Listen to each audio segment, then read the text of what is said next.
Assalamualaikum warahmatullahi wabarakatuh.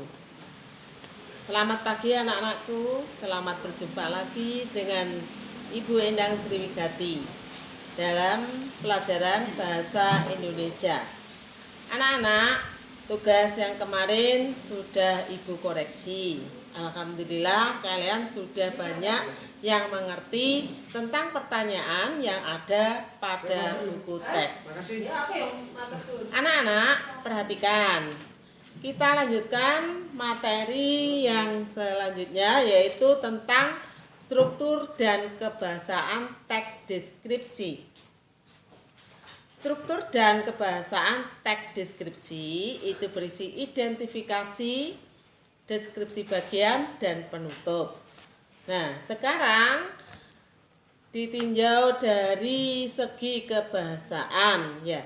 Apa saja yang ada dalam kebahasaan teks deskripsi?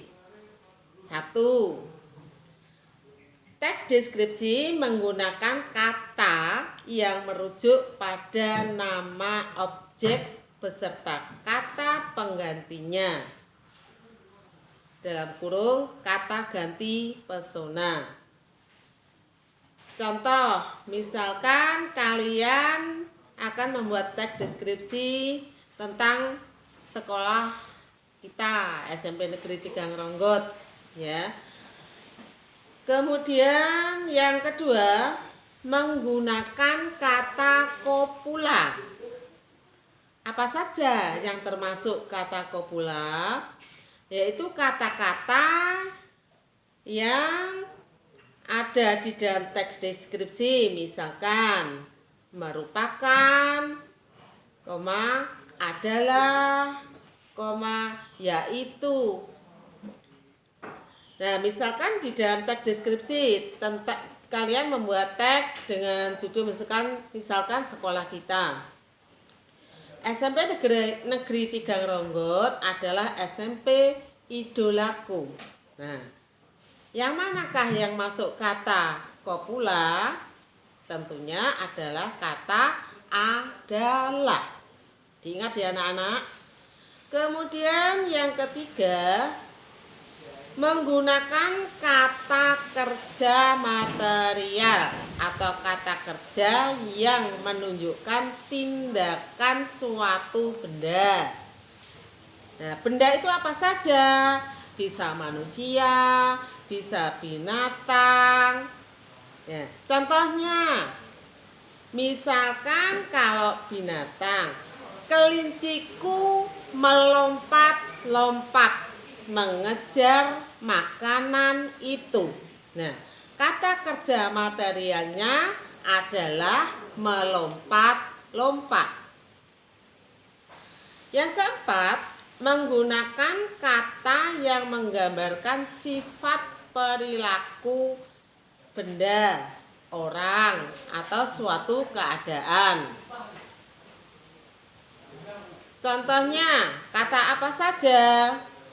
Kata-kata bening, putih, bersih, panjang, merah. Misalkan dalam sebuah kalimat, air putih itu bening sekali.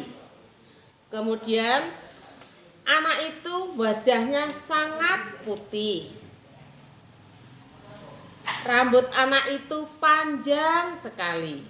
Nah, kata-kata tersebut adalah menggunakan kata sifat. Oke anak-anak, itulah kebahasaan yang ada pada teks deskripsi. Yang selanjutnya adalah menggunakan cerapan panca indera. Jadi menggunakan cerapan panca indera. Kemarin sudah Ibu singgung ya. Contohnya panca indera penglihatan. Apabila kalian itu membuat teks SMPN Tigang Ronggot sangat indah karena di kanan kirinya di dalam lingkungan sekolahnya banyak tumbuh-tumbuhan. Pengertian dari banyak tumbuh-tumbuhan itu mengandung makna kalian itu melihat secara langsung. Kemudian yang selanjutnya adalah pilihan kata dengan emosi kuat. Contoh, kata elok. Sungai itu elok sekali. Kemudian molek. Anak itu molek sekali. Ya. Jadi dari kata cantik, ya, bisa digunakan dengan kata-kata yang menggunakan emosi yang kuat menjadi molek. Yang selanjutnya adalah penggunaan kata berimbuhan. Nah, ini berkaitan dengan penulisan. Imbuhan tentunya kalian masih ingat anak-anak di SD dulu ya. Imbuhannya misalkan nasalisasi. Contoh pada kata dasar sapu. Kata dasar sapu itu tidak akan bermakna apabila tidak mendapatkan imbuhan menasalisasi. Contohnya, saya menyapu di pagi hari. Nah, kata dasarnya sapu mendapatkan imbuhan menasalisasi menjadi menyapu. Yang selanjutnya penggunaan sinonim. Nah, sinonim itu apa anak-anak? Persamaan kata. Nah, contohnya indah. Kata indah, sinonimnya adalah elok, permai, dan sebagainya. Kemudian yang selanjutnya adalah penggunaan kata depan dan huruf kapital. Nah, untuk kata depan, di sini Ibu akan membahas tentang kata depan di penulisan kata depan pada teks deskripsi itu penulisannya dipisah ya. Jadi kata depannya misalkan di Indonesia, di situ spasi baru menulis kata Indonesia yang menyatakan tempat. Contoh, saya sekolah di SMP Negeri 3 Ngronggot.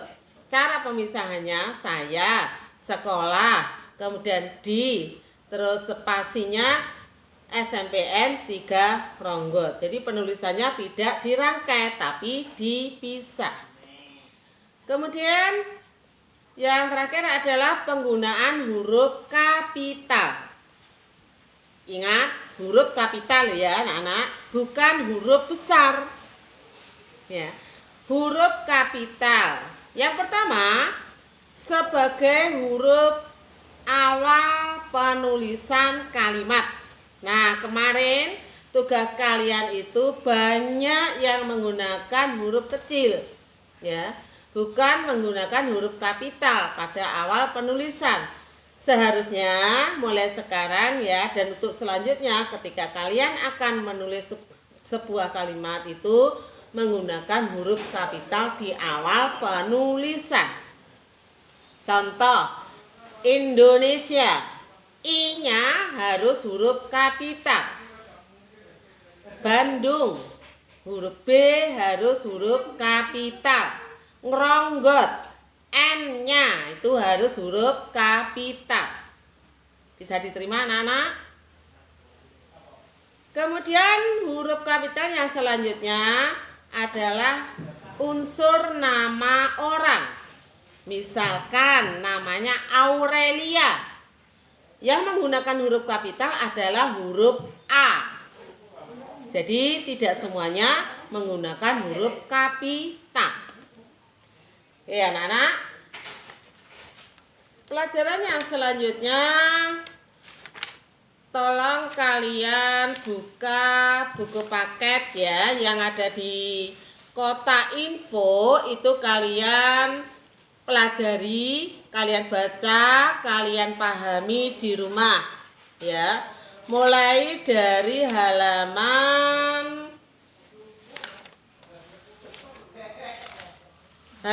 27, 28, 29, 30 dan 33. Di situ ada kotak info. Ya, 35 ada penulisan kata berawalan menasal yang dirangkai dengan kata yang diawali dengan huruf K, P, T, S. Itu kalian pelajari ya anak-anak.